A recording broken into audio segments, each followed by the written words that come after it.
बिस्मिल्लाहिर्रहमानिर्रहीम। अस्सलाम वालेकुम नाज़रीन, आप यूट्यूब चैनल देख रहे हैं। मैं इमरान खान हूँ। 3 बड़ी डेवलपमेंट हैं। पहले खैबर पख्तूनख्वा से, वो आपको बताता हूँ, फिर बड़ी अहम ख़बरें हैं मुझे आपके साथ शेयर करनी है। सबसे पहले तो ये है कि सुहेल अफरीदी ने, वज़ीर आज़म पाकिस्तान ने एक इजलास बुलाया, उस इजलास में शिरकत से इनकार कर दिया। ये इजलास खैबर पख्तूनख्वा के हवाले से भी है, दहशतगर्दी के हवाले से और दीगर चीज़ों पर बात होनी थी। और इसमें जो सुहेल अफरीदी का मौक़िफ़ है, पहले वो देख लेते हैं। उन्होंने कहा क्या।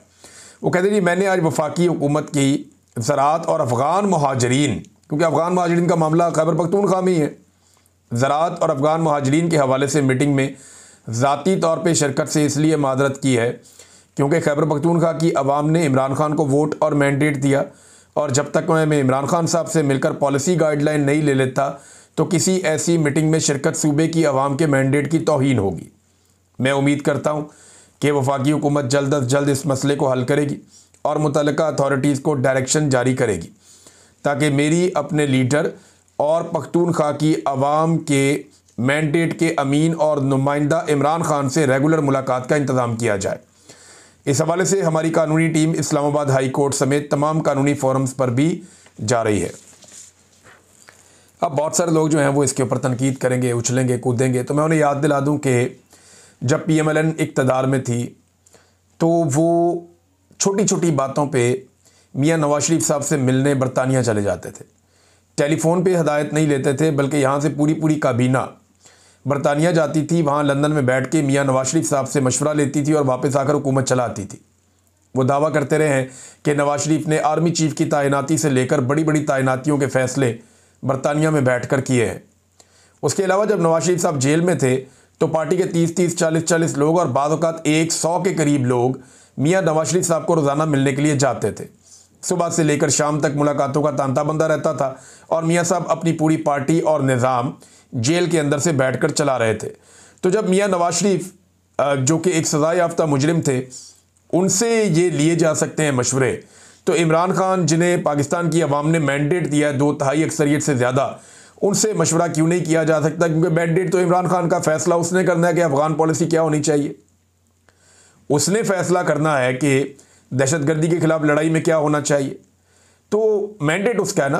तो सुहेल अफरीदी ने कहा जी इमरान खान से मिलवाएं, वहाँ से मैं रहनुमाई लूँगा और फिर मैं आकर आपके सामने बैठूँगा। एक तो उन्होंने इनकार कर दिया। दूसरा, शहबाज शरीफ ने अभी तक जवाब ही नहीं दिया। उन्होंने कहा मैं पूछ के बताता हूँ इमरान खान साहब से मुलाकात के बारे में, तो अभी तक शहबाज शरीफ साहब पूछ के वापस बता ही नहीं सके। एक और मुलाकात के लिए भी कोशिश की सुहेल अफरीदी ने कि चीफ जस्टिस से मुलाकात हो जाए, याया अफरीदी से। अब ये एक कबीले के लोग हैं, सुहेल अफरीदी और याया अफरीदी। तो सुहेल अफरीदी ने कहा कि याया अफरीदी से मिलकर कोशिश करते हैं, रब्ता किया। इन्होंने एडवोकेट जनरल खैबर पख्तूनख्वा का चीफ जस्टिस याया खान से रब्ता, इमरान खान से वज़ीर आला खैबर पख्तूनख्वा सुहेल अफरीदी की मुलाकात के लिए चीफ जस्टिस ऑफिस को ख़त लिखा गया है, जिसके बाद आज मुलाकात के लिए रब्ता किया गया। चीफ जस्टिस के स्टाफ ने बताया कि चीफ जस्टिस मसरूफ़ हैं, पूछ कर बताते हैं। ये आप पूछ कर बताए हुए दोहराने वगैरह करते रहते हैं वो, लेकिन पूछ कर बताते हैं। एडवोकेट जनरल खैबर पख्तूनख्वा पूछ कर बताने के मुंतज़िर हैं। ये सारे पूछ के बता रहे हैं। जहाँ से ये पूछते हैं वो सारे ही जानते हैं कि कहाँ से बेचारे ये पूछ के आते हैं। इन्हें इजाज़त मिलती है, कभी नहीं मिलती। तो ये पूरा मुल्क ही ऐसे चल रहा है कि जनाब उनसे पूछते हैं और फिर बताते हैं कि मुल्क कैसे चलाना है। हर बंदा उन्हीं की तरफ देख रहा है, एस्टेब्लिशमेंट की जानिब, कि वो क्या इशारा करते हैं या क्या बात बताते हैं। बहरहाल याया अफरीदी साहब से भी अब वो मिलना चाहते हैं। हाई कोर्ट के अंदर उन्होंने एक रिट भी दायर कर दी है इस्लामाबाद हाई कोर्ट में कि मेरी मुलाकात का बंदोबस्त किया जाए और तवातर के साथ मुलाकात करवाई जाए। जबकि जो नई काबीना की तश्कील है उसको रोक दिया गया है कि तब तक नई काबीना तश्कील नहीं दी जाएगी जब तक कि इमरान खान साहब की सुहेल अफरीदी से मुलाकात नहीं करवा दी जाती। इमरान खान साहब बताएंगे ना किसको लेना किसको नहीं लेना, और सुहेल अफरीदी साहब वो तमाम हक़ाइक़ इमरान खान साहब के सामने रखेंगे जो गुज़िश्ता 2 साल से पाकिस्तान तहरीक-ए-इंसाफ में होता चला आ रहा है। यानी फरवरी 2024 में तहरीक-ए-इंसाफ जीती थी, गंडापुर वज़ीर आला बन गया, तब से लेकर अब तक डेलिबरेटली सुहेल अफरीदी की, मीना खान अफरीदी की या शाहिद खटक साहब की, इनकी मुलाकातें नहीं करवाई गई इमरान खान साहब से, क्योंकि ये लोग इमरान खान साहब को जाकर कुछ हक़ाइक़ बताना चाहते थे और इन्हें रोका गया। और अब इनमें से एक वज़ीर आला बन गया, तो अब ये चाहते हैं कि जाकर इनकी मुलाकात हो और ये हक़ाइक़ इमरान खान साहब के सामने रखें ताकि उनकी रोशनी में इमरान खान साहब फैसला करें। तो नई काबीना की तश्कील भी रोक दी गई है। इससे पहले खबर चलवाई गई कोई एडवाइजरी कमेटी बनाई जाएगी जो निगरानी करेगी वज़ीर आला की, तो वो खबर तो जनाब हो गई कैंसिल। और जिन्होंने खबर दी उन्होंने ही वापस ले ली कि जनाब ऐसी कोई बात नहीं है। और इस पर रद्द अमल भी दिया था सुहेल अफरीदी ने, कहा मैं वज़ीर आला हूँ तो मैं बताऊँगा क्या करना है।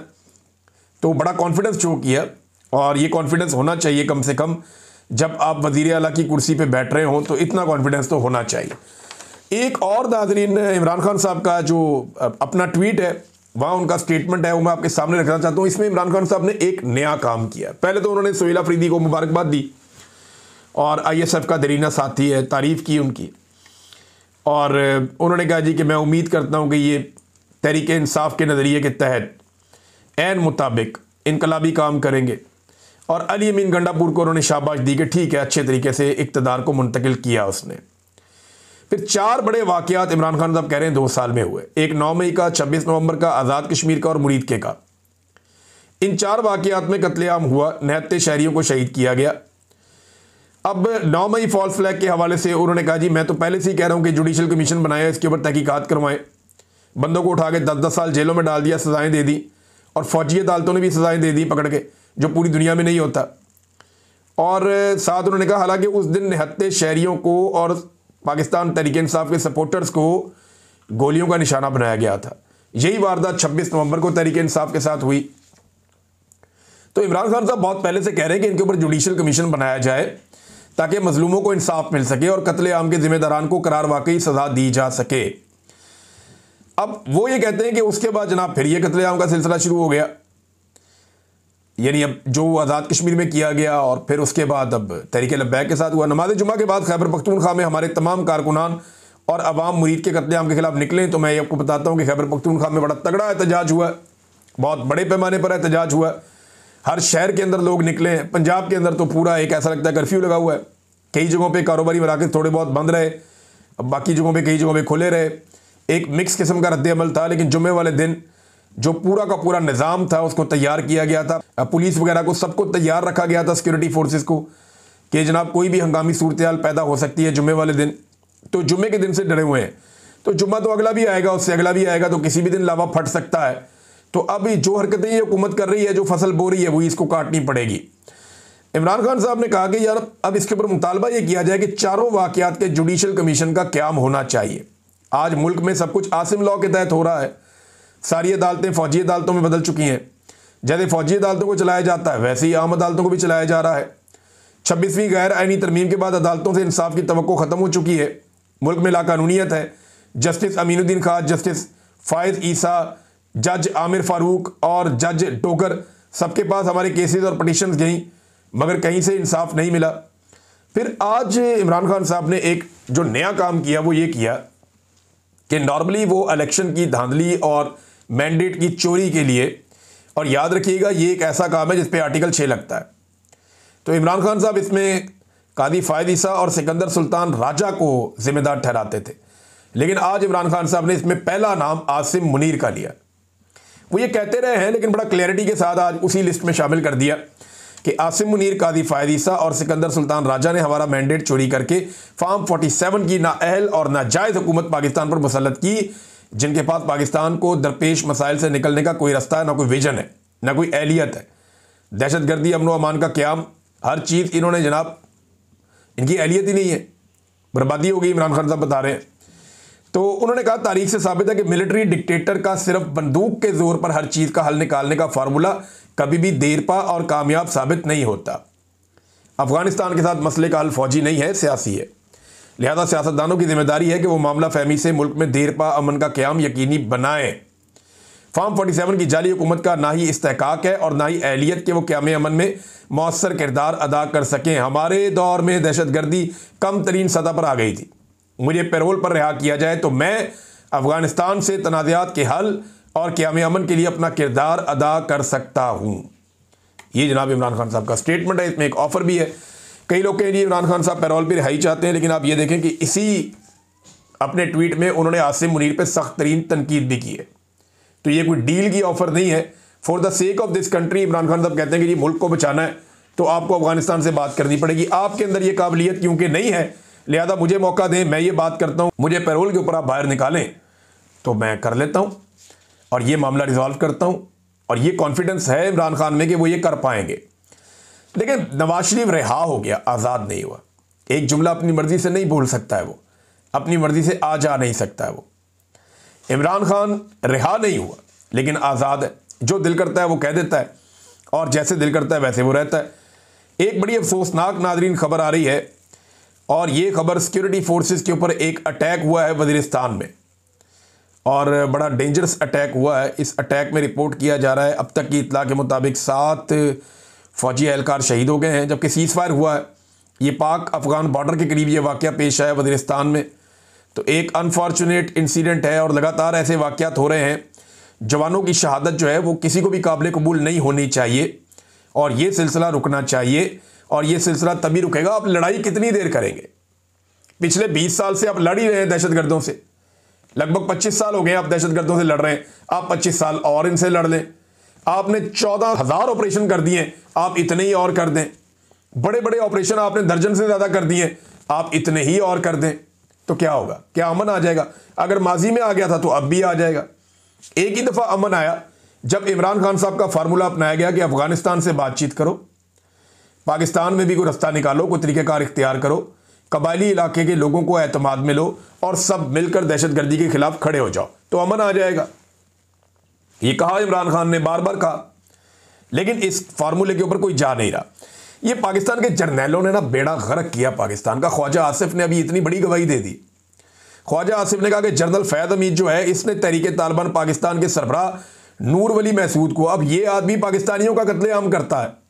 आज पाकिस्तान का एक मतलूब आदमी है, इसके चक्कर में अब ड्रोन लिए फिरते हैं, कभी अफगानिस्तान में, कभी जेट तैयारे। अब ख्वाजा आसिफ कहता है कि जनरल फैज ने टीटीपी के सरबराह नूर वली महसूद को बुलेट प्रूफ गाड़ी तोहफे में दी। अंदाजा करें आप। और दहशतगर्दों को पाकिस्तान वापस लाकर बसाने का जो फार्मूला है वो भी जनरल फैज का, जनरल बाजवा का और जनरल नदीम अंजुम का था, और ये रल के ये कार्रवाई डाल रहे थे और ये दहशतगर्दों को पाकिस्तान में लेकर आए। कैसी बदकिस्मती है पाकिस्तान की कि जर्नैल तकदीर का फैसला करते हैं और मुसल्लत करते हैं। इमरान खान के दौर में नहीं कर पाए, उन लोगों ने मना कर दिया था। तो ये जब अर्दली हुकूमत आई, इंपोर्टेड हुकूमत, तो उसे उन्होंने कहा जी बिल्कुल हमारी क्या जरूरत है। आ गए दहशतगर्द और अब छा गए वो, और हर तरफ मौजूद है। अब उनके साथ आप लड़ते हैं, रोजाना आपके जवान शहीद होते हैं, तो क्यों कौम को इस अंधे कुएं में धकेला? बात सादी सी है। मुझे ऐसा लगता है कि बलूचिस्तान और खैबर पख्तूनख्वा को पूरे को एक लॉ एंड ऑर्डर के हवाले से एक नो गो एरिया में तब्दील कर दिया जाएगा। फिर यहाँ से मर्जी की मादनियात उठाई जाएंगी और जिसको जो दिल किया बेच दिया। मुझे तो ऐसा लगता है। बलूचिस्तान में अनारकी की जो सबसे बड़ी वजह है वो उसके वसाइल है। बलूचिस्तान में जो लॉलेसनेस है, या बलूचिस्तान जो एक नो गो एरिया बना हुआ है, उसकी सबसे बड़ी वजह क्या है? वहाँ पे जो मादनी वसाइल है। और खैबर पख्तूनख्वा में भी उन इलाकों में ज़्यादा बदअमनी है जहाँ पे मादनी वसाइल ज़्यादा हैं। तो ये बड़ी बदकिस्मती है पाकिस्तान की। नाज़रीन, कुछ स्टेटमेंट हैं जो माजी में इन लीडर्स ने दिए हुए हैं, ख्वाजा आसिफ ने और बाकी वज़रा ने, वो अब इनके गले पड़ गए उनके अपने स्टेटमेंट्स। मैं इनमें से ना कुछ आपके सामने रखता हूँ, ये आप देखें कितना इंटरेस्टिंग है। ये जनाब ख्वाजा आसिफ को अगर आप पहले सुने तो मैं इनका स्टेटमेंट आपको सुनाता हूँ। आज ये कह रहे हैं कि पीटीआई फ़ौज की क़यादत के ख़िलाफ़ बयान देती है, लेकिन माजी में ख्वाजा आसिफ का अपना स्टेटमेंट है, आज बड़ा वायरल हुआ है। बात तो उनकी ठीक है, काम तो वही हो रहा है। ख्वाजा आसिफ ने उस दौर में जो बात की थी, लेकिन ज़रा सुने आप। ये असला जो हमने अपनी दिफाई अफवाज को दिया हुआ है, ये हमने हिंदुस्तान के आगे उनको लड़ने के लिए दिया था। ये आज जो F-16 मांगे जा रहे हैं 5 अरब डॉलर के एवज, क्या इससे बलूचिस्तान पे बमबारी होगी, वजीरिस्तान पे बमबारी होगी, या सिंध पे बमबारी होगी, या पंजाब पे बमबारी होगी? क्योंकि आज तक तारीख में हमारे हुक्मरानों ने कोई जंग नहीं जीती, और जो भी जंग लड़ी उसकी इब्तिदा हमारे हुक्मरानों ने की। ये लम्हा फिक्रिया है। हाँ जी नाज़रीन, ये ख्वाजा आसिफ साहब फरमा रहे हैं इस हवाले से। एक अता तारड़ का भी क्लिप बड़ा वायरल हुआ। अता तारड़ जो है ये कुछ अर्सा पहले का क्लिप है, जब तहरीके इंसाफ के ऊपर गोली चलाई मौजूदा रजीम ने 26 नवंबर को। उसके बाद इन्होंने कहा जी आपने बंदे मार दिए निहत्ते। तो अता तारड़ क्या कह रहा था, जरा ये सुने। आप गोलियों की बात करते हैं, टीएलपी के धरने के ऊपर, तरीके लबैक के धरने के ऊपर जो गोलियां चलाई और उन्होंने जो लाशें उठाई, आपने आज तक माजरत की, ताज़ियत की? अच्छा जी, ये कह रहे हैं जी तहरीक इंसाफ के ऊपर इल्ज़ाम लगा रहे हैं। हामिद मीर साहब ने भी एक क्लिप पोस्ट किया जिसमें इमरान खान साहब यूज़ ऑफ फोर्स की बात कर रहे हैं, लेकिन याद रहे कि वहाँ जजों की गर्दनें काटने की बात हुई थी कि इनकी गर्दनें उतार दी जाएंगी। कोई इसराइल के खिलाफ एहतजाज करने नहीं निकला था। और दूसरा ये है कि वहाँ कोई इस तरीके से घेर के लोगों को अंधाधुंध गोलियाँ नहीं मार दी गई थी। कोई ये तरीकाकार अडॉप्ट नहीं किया गया था। बड़े मुज़ाकरात हुए थे और मामले का हल भी निकाला गया था। और बाद में मुझे ये बताएं कि जब तहरीक इंसाफ के दौर में तहरीक लब्बैक के खिलाफ कार्रवाई हुई तो इनको वापस मैदान में कौन लेकर आया? इनको रीलॉन्च किसने किया? ये पता है आपको? ये मैं आपको बताता हूं। तहरीक लब्बैक को रीलॉन्च किया था पाकिस्तान की मिलिट्री एस्टेब्लिशमेंट ने, पाकिस्तान तहरीक इंसाफ को दबाने के लिए। और इनके सोशल मीडिया पे दबाव डाला जाता था कि आप इमरान खान को गालियां दें और इमरान खान की मुखालफत करें। और आज वही पाकिस्तान तहरीक इंसाफ अकेली तनहा खड़ी है तहरीक लब्बैक के साथ जो जुल्म और बर्बरियत हुई उसके खिलाफ। मुझे तहरीक लब्बैक से कोई हमदर्दी नहीं है। मुझे हमदर्दी है वो बेचारे निहत्ते मासूम लोग यार, उनको गोलियों से भून दिया पकड़ के। वो कोई अपने घर का वाहिद कफील है। भैया आपने जो करना है कानून के दायरे में रहकर करें। इस तरह अगर आप तहरीक लब्बैक, बहुत सारे लिबरल कह रहे हैं तहरीक लब्बैक देना ठीक होया, भाई ये ठीक हुआ तो फिर बलोचों के साथ भी ठीक हो रहा है, फिर कबायलियों के साथ भी ठीक हो रहा है, फिर जो जिसको रियासत मार रही है ठीक कर रही है, कश्मीरियों के साथ भी ठीक कर रही है, फिर पीटीआई के साथ भी ठीक कर रही है, कल किसी और को मारेगी वो भी ठीक करेगी। फिर तो आप सबको ही जायज करार देते। भाई जो करना है कानून और आइन के मुताबिक आप करेंगे तभी वो ठीक होगा। मावराए अदालत आप किसी का कत्ल नहीं कर सकते, इसकी गुंजाइश नहीं होनी चाहिए। पंजाब में तहरीक लब्बैक पर पाबंदी काबीना से मंजूरी दे दी गई और वफाक को भिजवा दिया गया कि इनके ऊपर पाबंदी लगा दी जाए। 5000 से ज़ायद गिरफ्तारियां अब तक हो चुकी हैं और 40 मसाजिद औकाफ के हवाले कर दी गई हैं। वो अपील में जा सकते हैं तहरीक लब्बैक के लोग कि जनाब हमारी अपील है कि हमारी मसाजिद जो हैं वो वापस दी जाएं और जो हम पर पाबंदी लगाई जा रही है ये ख़त्म की जाए। लापता हुई है क़यादत तहरीक लब्बैक की। अभी तक कोई पटिशन नहीं आई, ना फैमिली की जानिब से ना पार्टी की जानिब से। कोई पता नहीं कि तहरीक लब्बैक की क़यादत कहाँ है। कभी इम्कान ये है कि वो एजेंसियों की हिरासत में हैं, जो कभी इम्कान है। नाज़रीन, तहरीक लब्बैक ने अपनी लाशों के हुसूल के लिए कि जनाब उनका तदफीन करनी है, लाहौर हाई कोर्ट का दरवाज़ा खटखटाया। तो लाहौर हाई कोर्ट से ये मैं शाकिर अवान साहब की खबर पढ़ रहा था, वो लिखते हैं कि उन्हें 6 दिन बाद की तारीख दे दी गई। मैं और कुछ नहीं कहना चाहता, सिर्फ जो जज है ना उसको एक बात कहना चाहता हूँ कि जज साहब आप मर जाएं या आपका कोई प्यारा मर जाए या आपके घर से कोई मर जाए, अल्लाह करे सारे सलामत रहें, लेकिन फ़र्ज़ करें मर जाए, आपको जो बहुत प्यारा लगता है आप मर जाए, आपकी बीवी मर जाए, आपका कोई बच्चा मर जाए या आपका कोई बड़ा मर जाए, तो आप 10 दिन तक उसकी लाश रखेंगे दफनाने के लिए? को 10 दिन बाद आप करेंगे कि 10 दिन बाद इसकी लाश दफना देते हैं? वो 4 दिन पहले हो गए हैं, 6 दिन आपने मजीद दे दिए तारीख के। और भैया आपको तो चाहिए था कि आप उसी वक्त कहते कि भाई लाशें नहीं दे रहे, अभी आओ फौरन सारे पहुंचो यहाँ पे, इनकी लाशें इनको वापस करो ताकि ये दफनाएं। आज जवाब मांगना चाहिए था जज साहब आपको। अब फर्ज करें आप फौत हो जाते हैं और आपके मरने के बाद आपकी औलाद कहती है हम अपने बाप को 10 दिन के बाद दफनाएंगे, तो फिर कोई अल्लाह से डरे यार, कोई निज़ाम कुदरत से डरे आप। और ये चीज़ें वापस आ जाती होती हैं, मैंने अपनी ज़िंदगी में देखी हैं कि ये अजाब बन के चीज़ें वापस आ जाती हैं आपके ऊपर और आपके ख़ानदान के ऊपर। मैंने बेशुमार लोगों को तड़पते और तरसते हुए और परेशान होते हुए देखा है। इसका जवाब आपको देना पड़ता है। हद हो गई है ना इंसाफ़ी की। वो आए जनाब लाशें दे दें और ये 6 दिन बाद आना फिर गल करांगे। ये जनाब एक तारीख मिल गई है। ये खबर मैंने पढ़ी, शाकिर अवान साहब ने रिपोर्ट की है ट्विटर पे, वहाँ से मैंने देखी, मुझे बड़ी तकलीफ़ हुई। तहरीक लब्बैक के चक्कर में नाज़रीन पाकिस्तान तहरीक इंसाफ के बंदे भी उठाना शुरू कर दिए हैं और वो भी नज़र आ रहा है। विहाड़ी से मुजम्मल हुसैन साहब को उठा लिया गया और भी कुछ जगह से रिपोर्ट हो रहा है। और कश्मीर के मामलात को रिपोर्ट करने वाले सहाफ़ियों के अकाउंट्स अब बंद किए जा रहे हैं। आप अंदाज़ा करें ये पाकिस्तान में इस वक्त रूल ऑफ लॉ है, यानी जो लोग कश्मीर के मामलात को रिपोर्ट करते हैं सहाफ़ी, उनके नाज़रीन अकाउंट्स बंद किए जा रहे हैं कि उनका काम पसंद नहीं है। ख्वाजा काशिफ मीर के तमाम बैंक अकाउंट्स फ्रीज और बैरूनी सफ़र पर पाबंदी लगा दी गई है, यानी आप अंदाज़ा करें। और दीगर कुछ और सहाफ़ियों के साथ भी यही हरकत की जा रही हैं। तो आज़ाद कश्मीर में इंसाफ देना तो बड़ी दूर की बात है, सिर्फ चंद वज़रा ने इस्तीफ़े दिए हैं, बाकी मुतालबात वहीं पड़े हुए हैं।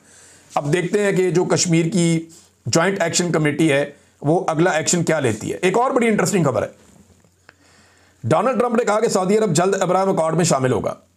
यानी वो इसराइल को तस्लीम कर लेगा, और उन्होंने कहा जब वो कर लेगा तो फिर सारे कर लेंगे, यानी इंडोनेशिया, पाकिस्तान सब कर लेंगे। यानी सऊदी अरब को डोनाल्ड ट्रंप की ख्वाहिश है कि अब शामिल किया जाए अब्राहम अकॉर्ड में और उनसे तस्लीम करवाया जाए इसराइल को। देखते हैं कि सऊदी अरब पहले करता है या बाकी मुल्क पहले करते हैं। एक और नाज़रीन आखिरी खबर जो बड़ी इंपॉर्टेंट है और वो अभी छपी है दुनिया भर के अखबारात में कि सऊदी अरब अमेरिका के साथ अपनी डिफेंस डील फाइनल करने जा रहा है और मुआहदा हो जाएगा। अभी मोहम्मद बिन सलमान गए हैं। अब सवाल यह पैदा होता है कि थोड़े दिन पहले तो हमारे मुल्क में ताशे बजाए जा रहे थे, भंगड़े डाले जा रहे थे कि जनाब हम खादमैन शरीफैन बन गए। अब वो जाके डोनाल्ड ट्रंप के साथ मुआहदा कर रहे हैं। भाई सऊदी अरब की अगर हिफाजत की जिम्मेदारी पाकिस्तान ने ली थी तो फिर अमेरिका के साथ सऊदी अरब क्यों ये मुआहदा कर रहा है? और पाकिस्तान में दिफाई तजिया कर कहते नहीं जी नहीं, सऊदी अरब जो है, बहुत सारे ऐसे होते हैं ना लटरम पटरम, वो ये कह रहे थे कि नहीं जी सऊदी अरब को अब अमेरिका पे और मगरब पे एतबार नहीं रहा।